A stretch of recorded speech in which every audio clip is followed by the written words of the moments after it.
Our utility. Sonda, it's good to have you back online. Just to get on that first point there, where does your organisation stand on the move to make use of IPPs in the Western Cape? Okay, where we stand on that is we think that the city is jumping the gun a little bit. When we had the mediation with NERSA, we posed that question to them, and they told us at the time that the city is well within its rights to build electricity plants and to generate electricity, but where the catch comes is that whoever is generating electricity in South Africa needs a license, and the IPPs can currently only sell to Eskom.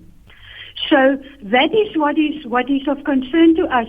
So if the city gets a license, or Montage goes further and allows the city to buy direct from an IPP and cut Eskom out, we feel that the city is basically transferring the Eskom monopoly to the city of Cape Town, because what we would rather like to see is that consumers have got the choice to buy electricity from whomever they want. So the consumer must be allowed to buy from an IPP or from Eskom or from the city, so that there's proper competition of tariffs.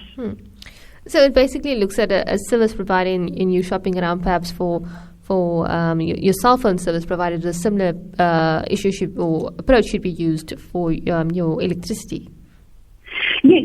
So what I'm basically saying is that there should be competition in the market that, for a change, favors the consumer.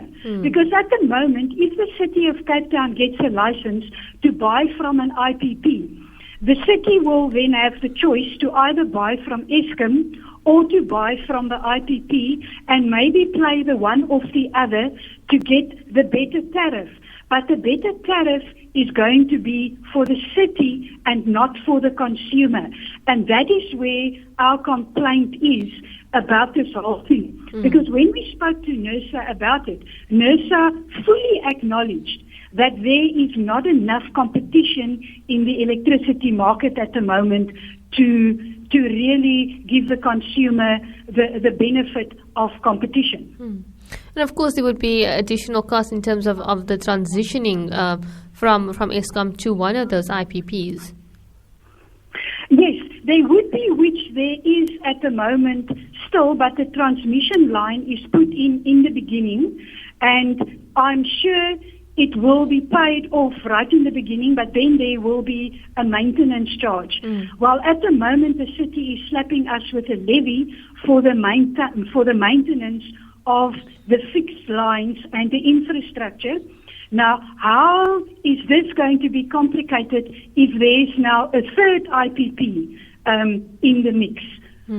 Is there going to be a separate levy for them? It is just extremely sketchy. The whole process is not transparent, and the issue with the process is the fact that there are no regulations at present for IPPs and municipalities selling to the public. So the city is going to go onto a territory where they'll be making the rules and charging the tariffs that they would like to charge, because there's no competition. Do you think that perhaps governance in general in this country focuses more on acquiring a certain service and then later deciding to regulate, or realizing later on that things were not properly regulated? And do you think that in the end of it, especially when it comes to energy, is going to be the detriment of the consumer? But it should not be like that, because it's like having the horse before the cart.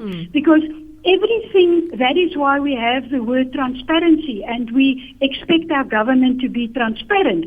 So if something is dreamed up for us, one would expect that they would think it through from the beginning to the end, and the regulations will be in place. And a prime example at the moment is your prepaid meters and people that buy from vendors. At the moment, the regulations are just not there. So the corner cafe can add R1 to your electricity purchase, because he's charging you for paper. Or a landlord that has got prepaid meters put in can charge for his service. And there's no regulation stopping them from doing that. And the same might happen if the city now goes into dealing with the IPP and there's just no regulation or regulatory body or any legislation in there to protect the consumer. All right, Sandra, thank you so much for your time this afternoon on Radio 786. You have a good day further. Thank you so much. Bye-bye. Bye-bye. That's Stop the City of Cape Town's founder, Sandra Dixon.